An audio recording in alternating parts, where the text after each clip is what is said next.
It's the month of May, and in the NTT INDYCAR Series, that means one thing: cars on track every single week for the next 5 weeks. And in the midst of it all, the greatest spectacle in racing, the Indy 500, and it all begins here at beautiful Barber Motorsports Park. There is the drama, the melodrama at Penske, their worst start to a season in a quarter of a century. There is your championship leader and your reigning champion, a very different look.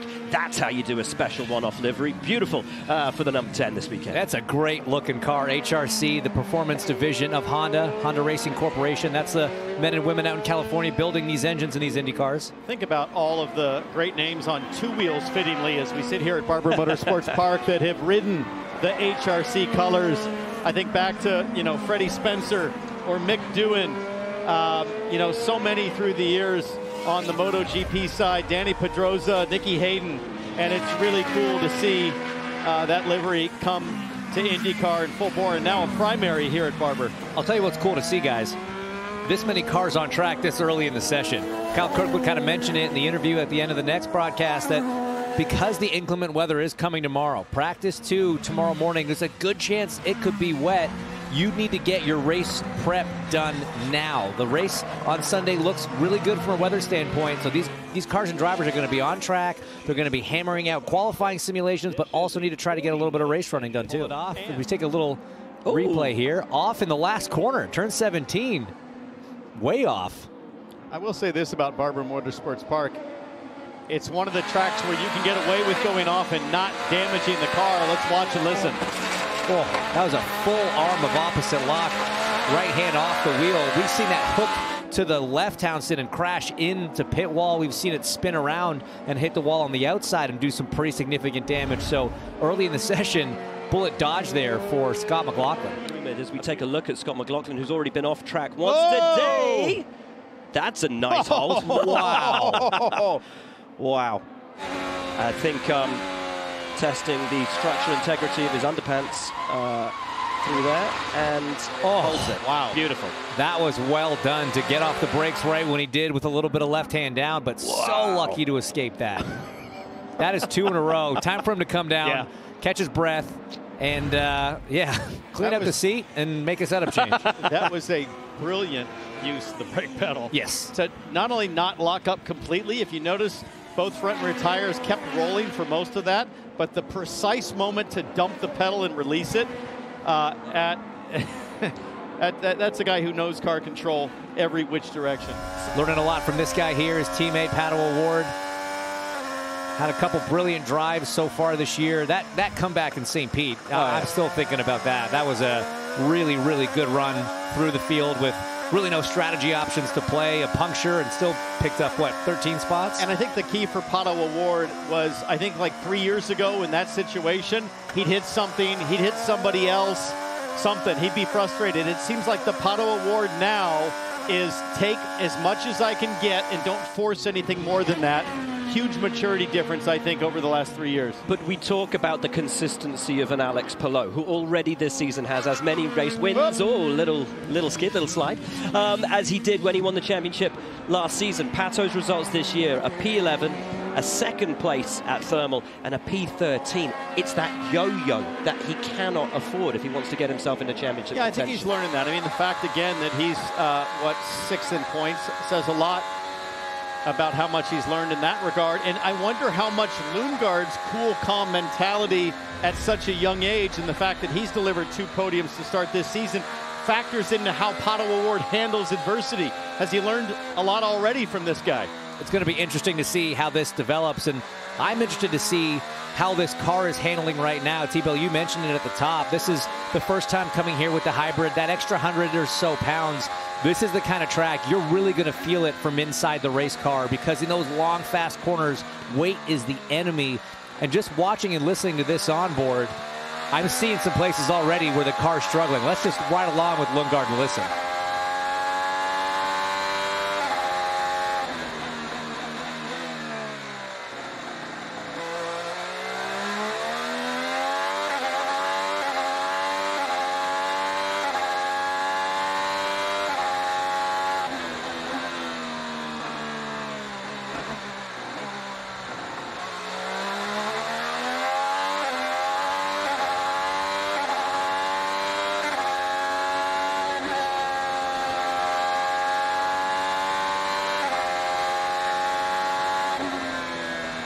saving much in the way of fuel, but I feel like we're watching a guy who's practicing the race run, saving the tire, not slipping the tire too much. What do you see? I see a car struggling for grip. I mean, that was his third lap.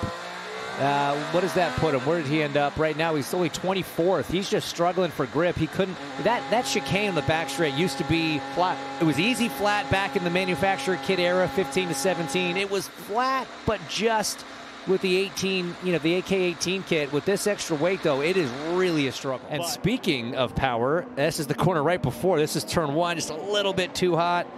Really appreciating that paved runoff right there as he tries to get it slowed down into turn 2.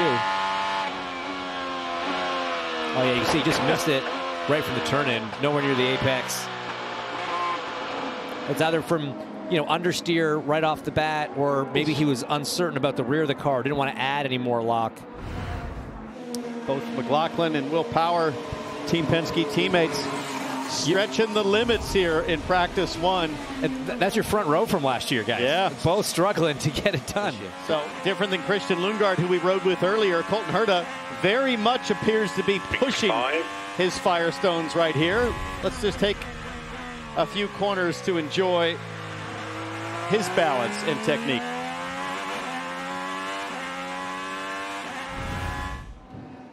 So this is up over that 8-9 section. You've got to take all the curb, your 4 wheels up over it. It just unloads the car. You're locking the inside front, you're locking the outside front, and you're sort of just hoping when it lands, everything starts rolling again. It looks dramatic from the outside, but that's just a normal line and a normal lap around there. So let's hear what's going on through 10 and 11. Is that flat? That's up over the hill. Colton Herta, P1. Callum Ilott, I think, taking some dirt off his tires. Looked like he ran wide a little bit earlier in that lap in the Prema, the new team here in IndyCar in 2025. A replay then with Callum Ilott, and it is down at turn 1. Not quite as pronounced as Will Power's runoff down there, but mowing the lawn around this beautifully maintained circuit. The Augusta National of motorsport groundskeepers will not be impressed with Callum Ilott. The rumor is when Barber first opened for professional racing and started having series come here, that if you drove off and went into the grass and tore up the beautiful grass here, you got a bill from the racetrack, a landscaping bill, to repair the divots that you made. Well, a couple additions to the top 6. I mean, it's for a team that did not test here. Andretti Global, they're out of the box kicking. Colton Herta is your fastest. Ericsson 5th. Kyle Kirkwood there in 6th. So impressive start from that group, considering they did not take part. Hey, Lundgaard, dead flat, easy flat, James. Got a setup change? That was his first run we were watching before, so I think he was just getting up to speed. Okay. Getting up to speed. See where he ends up there. He's still 24th. So the speed's not all there. A lot of understeer through turn 17. That can be a really tricky corner. We've already seen McLaughlin drop 4 wheels on the exit after a big snap. And it's funny, the onboards here really don't give you a good sense of the amount of elevation, the number of blind corners that you see right now. Turn 4, totally blind, flat out, grabbing 5th gear. And then hard on the anchors for turn 5. It's a downhill brake zone. You can kind of get away with doing what he did. By braking a little bit later, you can use the outside of the corner, roll a little bit more minimum speed, have your hands a little more open to get the power down. Again, blind turn in for turn 8, up over the curb, full commitment through there. And this banked exit of 9 kind of hugs the car. Here's that chicane. Watch the throttle, no hesitation at all. This car is dialed in, and this is my favorite corner of the whole calendar. Turn 12, 13, this complex here, dips down, rises back up, blind again. The car gets so light over the crest. Then this very difficult decreasing radius corner. The brake trace is ridiculous through here, and then the compromise out of 16 to set up for 17. God, I love this. The Barber Motorsports Park there, your best 5 lap averages of the session so far, and it's a McLaren 1-2. That was the front row of the grids at Thermal, O'Ward and Lundgaard. Palou P3. It finished in a slightly different order in the race. Palou is your race winner ahead of O'Ward and Lundgaard's. RLL looking good, 4th and 5th. And as we look down to Christian Rasmussen, the 21 car, let's listen to some radio. What's happening?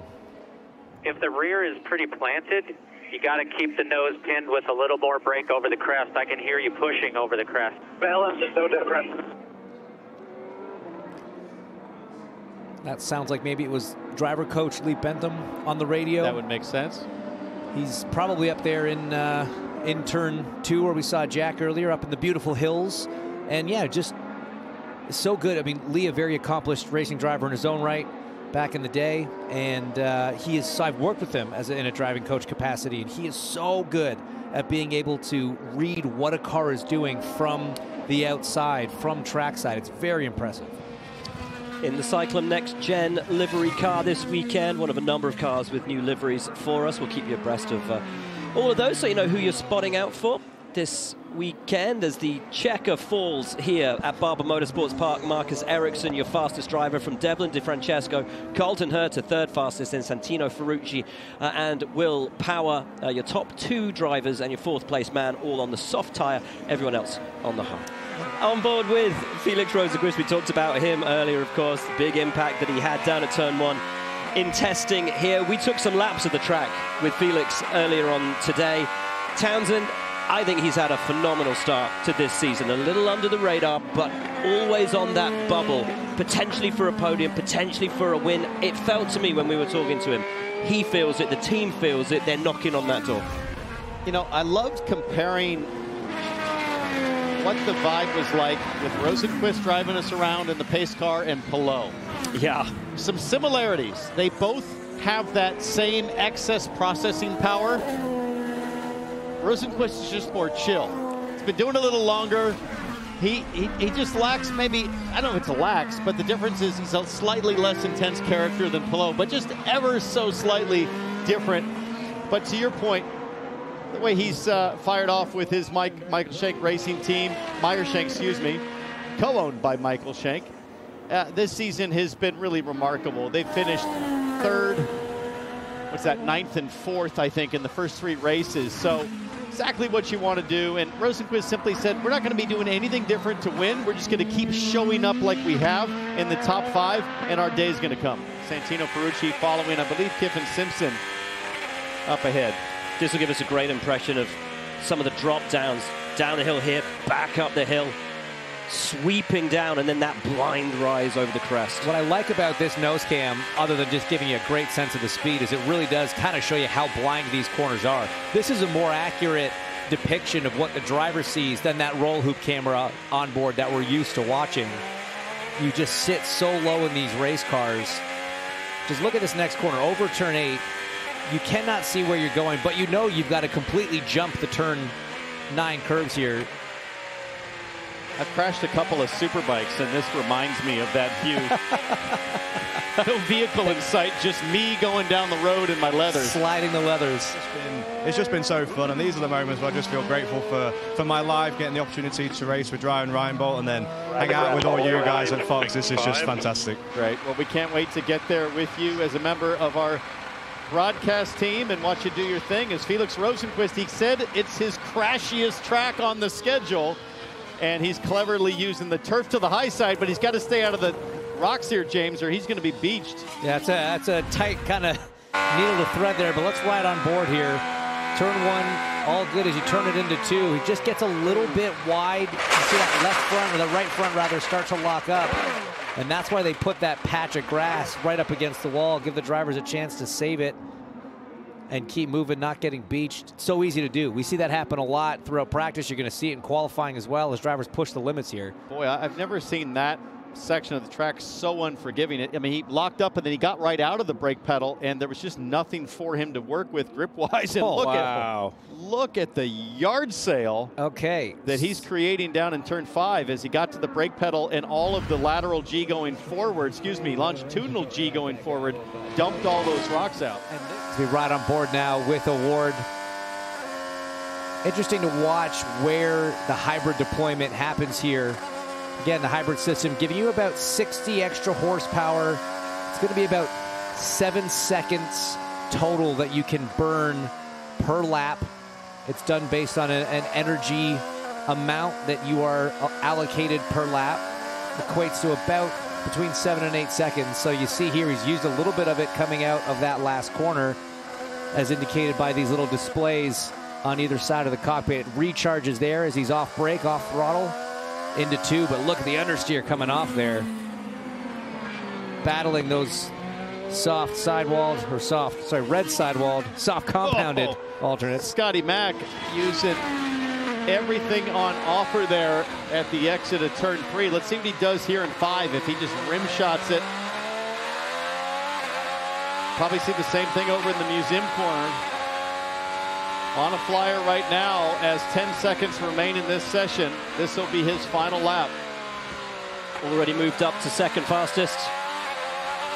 Defending race winner, defending 2-time race winner, defending pole sitter Scott McLaughlin, who took US citizenship, dual citizenship earlier on this week. Delighted to be back at a track that he loves. Here's the timing line, went wrong earlier in the session there. McLaughlin stays second at an 8.0. That last lap was a 1:08.4, so 4/10 of fall off with the second push lap. Well, there are your combined times from the session. Marcus Ericsson top for Andretti from Alex Palou, then Colton Herta, Will Power, Alexander Rossi and Josef Newgarden. Devlin DeFrancesco, phenomenal job there to be up in the top 10. So too Nolan Siegel, P9. Yeah, some great stories there from the top 10 as we go to page 2. Kyle Kirkwood tops this group up to 11th there. Ferrucci 12th, Lundgaard 13th. What do you see there, James? I see that Nolan Siegel's ahead of both of his teammates right now on the McLaren squad, and MSR still struggling. They didn't have a great test, and those struggles continue, but no struggles for this man, Mr. Alex Palou, topping his group in one of the fastest cars today, and he's with Georgia. That he tops the charts today. That's Alex Palou. Now, with the potential for weather tomorrow, but conditions looking fairly similar on Sunday, do you feel like you checked all the boxes that you needed to today? Yeah, kind of. I mean, it was only 40 minutes plus a 12-minute session, and going straight to a race if tomorrow rains would be tough. But it's the same for everybody. So, yeah, we got a couple of stuff that we were able to check. We were able to test both compounds and see the difference in there. So, yeah, it's going to be interesting for sure. Now, Barber Motorsports Park is the home of your first win with CGR back in 2021. Does it hold a special place in your heart every time you come here because of that? Yeah, absolutely. It's one of the best places, but for sure one of the most special ones for me personally. First race with CGR and first win in IndyCar, so it feels like yesterday, although it was like 4 years ago. But yeah, it's always going to be one of my favorite places. Time flies when you're having fun. Thanks, Alex. Thank you.